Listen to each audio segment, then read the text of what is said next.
There is a book in the Bible in which a beautiful praise psalm has been written. It says, "On your feet now, applaud God. Bring a gift of laughter. Sing yourselves into his presence. Know this: God is God, and God, God. He made us, we didn't make him. We're his people, his well-tended sheep. Enter with a password, thank you. Make yourselves at home, talking praise. Thank him, worship him, for God is sheer beauty, all generous in love, loyal, always and ever."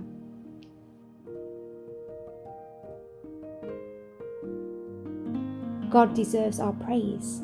We can give thanks for God's goodness and love any time of the day or night, when we are happy and when we are sad. The prophet Isaiah said that God invites all of us to come and find him,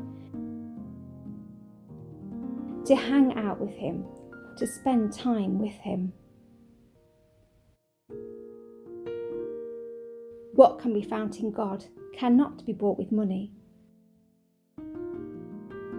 There are no wells to be dug, no seed to be planted, no animals to look after, just a willingness to come and spend time with God. The book of Mark tells us of a time that Jesus did just that. He knew that he had to die in order that we might live, but he was scared. Jesus took 3 of his disciples, Peter, James, and John, into a garden in a place called Gethsemane. It was really late at night, but Jesus knew that he needed to pray to God about all the things that were about to happen. He asked the disciples to stay awake whilst Jesus went further in the garden to pray. Jesus bowed his head and prayed. He asked if God could find another way to help save all the people, but heaven stayed silent. Jesus knew that he wanted to do what God had asked him to do, even though it would be really hard. He knew that God would give him the strength to face what was to come. Anything that is worth having costs something. When Jesus got back to the disciples, they were fast asleep. They couldn't keep their eyes open. They hadn't understood the importance of praying. A little while later, another disciple, Judas, came into the garden with a crowd of people.